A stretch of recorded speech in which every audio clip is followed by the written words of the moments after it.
لیکن جب حسین ابن علی کا معاملہ آیا تو حسین ابن علی نے اسی لیے مدینے کو چھوڑا، مکے کو چھوڑا، گاؤں کو چھوڑا، جو بھی راستے میں منزلیں ملی سب کو چھوڑ کے اس کے بعد کربلا کے ایسے چٹیل صحرا میں آئے کہ جہاں پہنچنے کے بعد جو بھی آ جائے، اگر نقاب بھی پہن کے آئے تو پکڑا جائے، نقاب بھی پہن کے آئے تو پکڑا جائے۔ نتیجہ یہ ہوا کہ حسین ابن علی کی حکمت عملی کی بنیاد کے اوپر سارے قاتل جو وہ پکڑے گئے۔ آج تاریخ میں، اور اسی لیے مجھے ایک جملہ سرکار مولانا جوادی کا یاد آ رہا ہے کہ اگر ایک اعتبار سے دیکھا جائے، ایک جہت سے دیکھا جائے تو مولا کائنات حسین ابن علی سے بھی زیادہ مظلوم ہے۔ دیکھیے آپ ہر آدمی سوچ رہے ہیں دیکھو کم سے کم اتنی جرأت، اتنی آزادی تو ہے کہ ہم قاتل حسین کو جو ہے وہ نام لے کے برا کہہ سکتے ہیں، لیکن قاتل علی بن ابی طالب کا نام بھی نہیں لے سکتے۔ آپ کتنے ہیں، لیکن کتنے حالات خراب کیے گئے۔ یا اس سکے اعتبار سے آپ دیکھیں، ایک اعتبار سے صدیقہ طاہرہ سب سے بڑی مظلومہ، صدیقہ طاہرہ کو دیکھا جائے تو اس سے بڑی کوئی مظلومہ نہیں ہے۔ وہ اعتبار کیا ہے کہ قاتل کون ہے، دستہ جو ہے وہ کس نے پکڑایا تھا، تلوار کس نے کیا تھا، کوڑا کس نے کیا تھا، ہم اس کا نام بھی نہیں لے سکتے۔ اور دوسری مظلومیت یہ ہے کہ حالات اتنے ناسازگار تھے کہ آج بھی اگر زیارت کرنے کے لیے کربلا جاتا ہے تو ظاہر مطمئن ہو جاتا ہے کہ مولا یہاں لیٹے ہوئے ہیں، لیکن جب بقیع میں جاتا ہے تو پوچھتا ہے کہ بیوی کہاں۔ یہ ساری وہ مظلومیت کی داستان ہے جو ہمارا سنتے رہتے ہیں۔ لیکن اب دھیرے دھیرے مرور زمانہ، آہستہ آہستہ جو ہے زمانہ گزرتا رہا،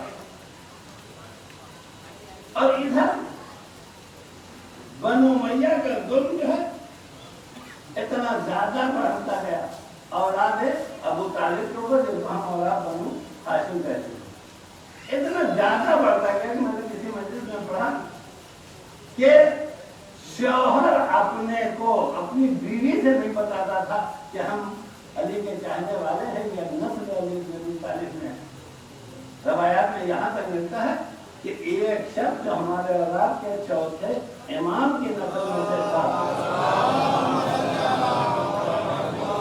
اس نے اپنی بیوی کو نہیں بتایا تھا کہ ہم، لیکن ان سب کے باوجود پروردگار عالم نے ایک خصوصیت تو بہرحال جتنی قوت برداشت خدا نے معصوم کو دیا ہے اتنے قوت برداشت ہمیں اور آپ کو نہیں دیا ہے۔ بہت قوت برداشت ہمیں اور آپ کو بھی دیا ہے۔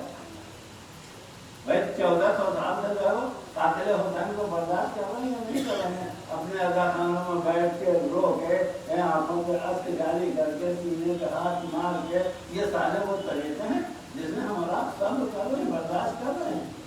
لیکن معصوم کے پاس جتنی قوت برداشت ہوتی ہے اتنی قوت برداشت غیر معصوم میں نہیں ہوتی ہے۔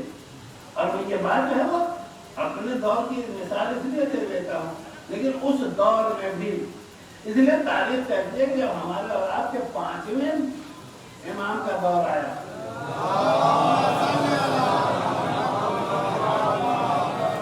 تو چوتھے امام کے بیٹے جناب زید کی شادی کو جانتے ہیں کہ جناب زید سے یہ مظالم برداشت نہ ہوئے، اتنا ظلم ہونے لگا اولاد ابو طالب کے اوپر۔ اب یہ سب مظالم بنو امیہ جو اسی زمانے میں تھے کہ پتہ چل گیا کہ یہ علی کے ماننے والے ہیں، تو کسی کا مکان بن رہا ہے، لے جا کے وہیں گردن کاٹ کے خون جو ہے وہ اسی مسالے میں ملا دیا گیا، یا دیوار میں لے جا کے زندہ کھڑا کر کے اس کو اسی میں چن دیا گیا۔ اتنا ظلم کہ اب آپ خود سوچ لیں اس سے بڑا ظلم کیا ہو سکتا ہے کہ ہم یہ کہہ بھی نہیں سکتے کہ ہم علی کے چاہتے ہیں۔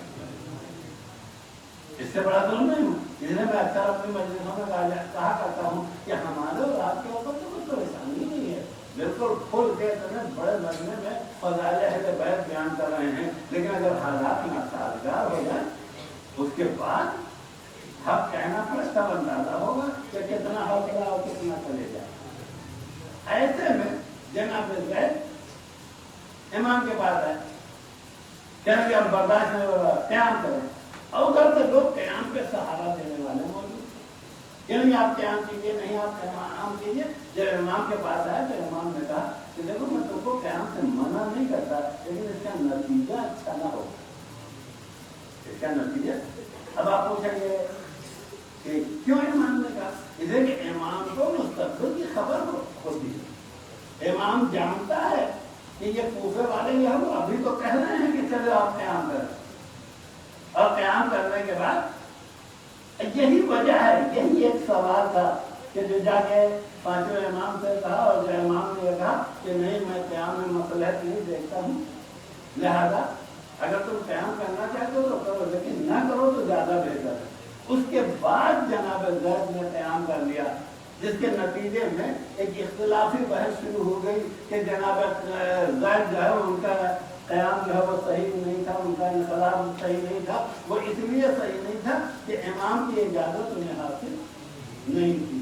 لیکن سرکار علامہ جوادی نے بڑا حسین جملہ کہا کہ ایک بات یاد رکھیے کہ پروردگار عالم بغیر کسی اچھی نیت اور نیک نیت کے، بغیر کسی کمال کے کوئی شرف نہیں دیتا۔ اگر آپ کو جو ہے کوئی درجہ، کوئی کمال پروردگار عالم نے دے دیا کہ مرنے کے بعد بھی آپ کو جو ہے وہ 2 سے 10 پشت پت تک یاد کیا جائے، تو اس کا مطلب یہ ہے کہ آپ نے کوئی نیکی کیا ہے، جس نیکی کے بدلے میں آپ کو یاد کیا جا رہا ہے۔ لیکن بغیر کمال کے خدا بقا نہیں دیتا۔ اگر آپ کے ذہن اس لفظ کی طرف پہنچ گئے ہیں کہ بغیر کمال کے پروردگار جو ہے وہ بقا نہیں دیتا، تو اب اس کے بعد تاریخ پڑھیے۔ تاریخ میں ملتا ہے کہ جب جناب زید نے انقلاب برپا کیا اور تلوار لے کے میدان میں آئے، کچھ دیر تک تو جو ہے وہ ان لوگوں نے ساتھ دیا، اور ہوتا وہی ہے کہ چونکہ جو آگے ہوتا ہے، اب ایک جگہ کا منظر بتا دیں، محمد عباس صاحب بھی اس کی گواہ ہے۔ پتہ چلا جھگڑا ہو گیا اور ہم لوگ جو ہے وہ باہر والے یہاں پتھر چڑھنے لگا، ہم لوگوں نے بھی چلانا شروع کیا۔ اچھا وہ شہر والا ایسے سے پھینکتے ہیں، اور گاؤں والا تو اس نے اٹھا کے پھینکا تو یہاں سے وہاں۔ اچھا جب دیکھا 2-4 بھاگ رہے ہیں تو جوش فکری ہے۔ تھوڑی دیر بعد ہم لوگوں نے پلٹ کے دیکھا تو کوفہ خالی ہو چکا ہے، مسلم اکیلے بچے، مسلم اکیلے بچے۔ نتیجہ ہو گیا تو اس میں جو ہے مرحوم رضا بھائی بھی شامل تھے۔ انہوں نے کہا کہ ارے بھاگو دیکھو سب چلے گئے۔ تو آگے لوگ حالات ایسی ہوتے ہیں، جو آگے ہوتا ہے وہ دشمن کا سامنا اسی کو ہوتا ہے۔ جناب زید کا سامنا ہوا اور ادھر والے تو سب بھاگ گئے۔ اب آپ پوچھیں گے کہ یہ تو ایمان والے تھے، کیوں بھاگے؟ اور ادھر والے کیوں رکے رہے؟ ان سے زیادہ کمزور ادھر والے تھے۔ یہ آپ نہیں سوچیں گے ادھر والے بہت طاقتور، بہت دے رہے تھے، لیکن وہ اس لیے رکے ہوئے تھے کہ ان کے پیچھے بھی تلوار لگی ہوئی، ان کے پیچھے بھی ایک تلوار ہر تک کے سر میں کھڑی تھی کہ اگر یہ بھاگیں تو پہلے انہیں کو مارو، اور ادھر اچھے حق والوں کی طرف جو ہے وہ بھاگنے کا راستہ تھا۔ اب سمجھ میں آیا کہ وہ حق میں مسلمان کیوں بھاگے، وہ اس لیے بھاگے تھے کہ مسلمانوں کے پیچھے کوئی تلوار لیے کھڑا نہیں تھا کہ بھاگیں تو انہیں کو مارو، لیکن کافروں کے پیچھے تلوار کھڑی ہوئی تھی کہ بھاگیں تو مارو۔ لہذا ادھر بھاگنے کے کم قصے ملتے، ادھر بھاگنے کے قصے زیادہ ملتے۔ اب جب جناب زید تنہا بچے تو انہیں قتل کر دیا، اور قتل کرنے کے بعد مزاج بنی امیہ ہر دور میں یہ رہا کہ انہوں نے فوراً کوشش یہ شروع کیا کہ اب لاش کی بے حرمتی کی جائے، جس کی سب سے بڑی علامت یہ ہے کہ تاریخ انسانیت کے بہترین مخلوق جس نے زبان رسالت کو چوسا ہو، اسے قتل کرنے کے بعد اس کی لاش پہ گھوڑے دوڑائے گئے۔ آپ خود سوچیں یہ کوئی عام مطلب ہوئی؟ تو وہ وہی تو تھے جنہوں نے یہ کام کیا۔ تو جب وہ حسین ابن علی کی لاش کے ساتھ بے حرمتی کر سکتے تو جناب زید کے ساتھ۔ اب جناب زید کے لیے تاریخ میں ایک نقطہ ہے کہ بعض جگہوں پہ لکھا ہے 1 مہینے، بعض جگہوں پہ لکھا ہے 2 مہینے، اور بعض جگہوں پہ 2 سال تک کی روایت ہے کہ 2 سال تک جناب زید کی لاش کو سولی پہ لٹکا دیا گیا اور وہ دن بھر لاش جو ہے وہ دھوپ میں رہتی تھی، رات کو جو ہے وہ اوٹ میں رہتی تھی اور لاش ایسے لٹکی ہوئی تھی. ٹھیک 2 مہینے یا 2 سال جتنی بھی مدت تھی اتنے دنوں کے بعد پھر جب چاہنے والے پیدا ہوئے تو جناب زید کی لاش کو اتارا گیا اور اتارنے کے بعد انہیں دفن کیا گیا. واقعہ آپ نے سن لیا. ایک جملہ میں سرکار علامہ جوادی کا بھرا دوں تاکہ آپ کو جناب زید کی اہمیت سمجھ میں آ جائے. ابھی تو کبھی اس لفظ کے اوپر غور کیا کہ نہیں کیا کہ جو ہمارے ہاں جب کسی کا انتقال ہو جاتا ہے تو آپ توضیح مسائل اٹھا کے دیکھیں کسی مولوی سے پوچھیں تو وہ ایک جملہ کہے گا دیکھیے رہنا کسی کو نہیں ہے لیکن اب جب انتقال ہو گیا ہے تو اب جلدی سے کفن دفن کا انتظام کیجیے. یہ جملہ آپ یہ جلدی سے کفن دفن کا انتظام کیجیے. یہ صاحب اپنی طرف سے نہیں کر رہے ہیں، یہ کہہ رہے ہیں کہ قانون شریعت میں یہ بات لکھی ہے کہ تدفین میں جلدی کرو. جو آدمی بھی بتاتا ہے وہ اسی لیے بتاتا ہے. کوئی سامنے نہ سوچے ارے یہ تو جو ہے نجو بھائی کے الفاظ ہیں. نجو بھائی کے الفاظ نہیں ہے. نجو بھائی نے دوست العوام میں تو المقال میں کہیں یہ بات پڑھی ہے کہ جب جسم سے روح نکل جائے تو دفن کرنے میں جلدی کی جائے. اب اس کا فلسفہ کیا ہے جلدی کرنے؟ جلدی کرنے کا فلسفہ یہ ہے کہ اگر دفن جلدی نہ کیا جائے گا تو محترم باپ غیر محترم ہو جائے گا. لیکن اب ہم ابھی اس کا ترجمہ کرتے تھے تو آپ کی سمجھ میں آ جائے گا. ابھی جب جان نہیں نکلی تھی تو بیٹا جیسے ہی آیا بیٹے نے دوڑ کے باپ کے لبوں کا بوسہ لیا، باپ کی پیشانی کو بوسہ لیا، باپ کے ساتھ چہرے کو اپنے سینے سے لگایا اور باپ سے چمٹا ہوا تھا. حال یہ ہے کہ جب باپ کے جسم سے روح نکل گئی تب بھی بیٹا باپ کو چھوڑنے کے لیے تیار نہیں ہے. جانتے ہیں کیا ہے؟ یہ سوچ کے کہ کیا کرنا پڑے گا، بہت زیادہ کرنا پڑے گا تو غسل سے میت کرنا پڑے گا، نہانا پڑے گا. لیکن باپ ہے. لیکن اگر یہی بات 3-4 دن تک ایسے رکھا رہ جائے، یہی باپ اگر 3-4 دن تک رکھا رہ جائے تو اب یہی بیٹا جو پہلے دن جان نکلنے کے بعد منہ بھی چوم رہا تھا، پیشانی بھی چوم رہا تھا، اب جب یہی بیٹا آئے گا باپ کے پاس تو ناک بند کر کے آئے گا، منہ میں ڈھاکہ باندھ کے آئے گا. اس کا مطلب یہ ہے 3 دن پہلے باپ محترم تھا، آج غیر محترم ہو گیا کہ نہیں ہو گیا؟ اچھا یہ طاقت کسی کی سمجھ میں آئے گا نہ الہ آباد والوں کی آئے گی. لیکن یہی حسن منزل کا واقعہ میں تو اس وقت اتنا جو ہے زیادہ قوم میں اٹھتا بیٹھتا نہیں تھا، میں نے سنا ہے مجھ پر گزری نہیں کہ جب 2-3 دن کے بعد کمرے سے بدبو پھیلنے لگی تو اس کے بعد جب کمرہ کھولا گیا تو پتا چلا کہ وہ مومن دائی اجر کو لبیک کہہ چکا ہے اور جسم جو ہے وہ سوج آیا ہے. تو اب ان کے پاس جو بھی جاتا تھا وہ ناک بند کرتا تھا. تو کیا یہ آدمی مرنے کے بعد ناک بند کرنے کے لائق ہے؟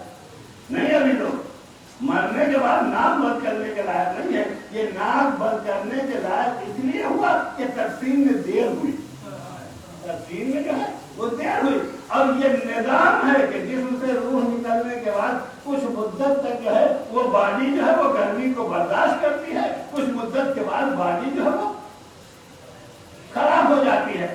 اب وہ 2 دن میں خراب ہوتی ہے، وہ 3 دن میں، سردیوں میں ہو سکتا ہے 2-4 دن ہو جائے، لیکن گرمی میں بہت جلدی خراب ہوتی ہے. اس کا مطلب یہ ہے کہ اگر ہم اور آپ چاہتے ہیں کہ اپنے مردے کو محترم بنائے رکھیں تو دفن کرنے میں جلدی کی جائے. لیکن جتنی ہی دیر ہوگی اتنی ہی جو ہے وہ عفونت پھیلے گی، اتنی ہی غیر محترم ہو جائے گا. اتنی دیر سے کسی ایک لفظ کو گھما گھما کے میں اس لیے کہہ رہا ہوں تاکہ آپ کے ذہن متوجہ ہو جائے. اب آپ انصاف سے بتائیں کہ جس کے لاشے کو دھوپ میں 1 سال تک لٹکایا گیا ہو، 1 سال تک لٹکا رہا ہو، 2 سال تک لٹکا رہے ہو، یہاں 4 دن میں میت خراب ہو جاتی ہے. یہ جائے گے اور جناب زید 2 سال تک لٹکے رہے. 2 سال لٹکے رہنے کی تاریخ ہے، لاش کے خراب ہونے کا واقعہ نہیں ملتا. 2 سال تک لٹکے رہنے کی تاریخ تو آپ کو مل جائے گی لیکن لاش کے خراب ہونے کا واقعہ نہیں ملے گا. آپ پوچھیں گے کہ ایسا کیوں ہے تو میری سمجھ میں تو ایک ہی جملہ آتا ہے، جب کوئی خدا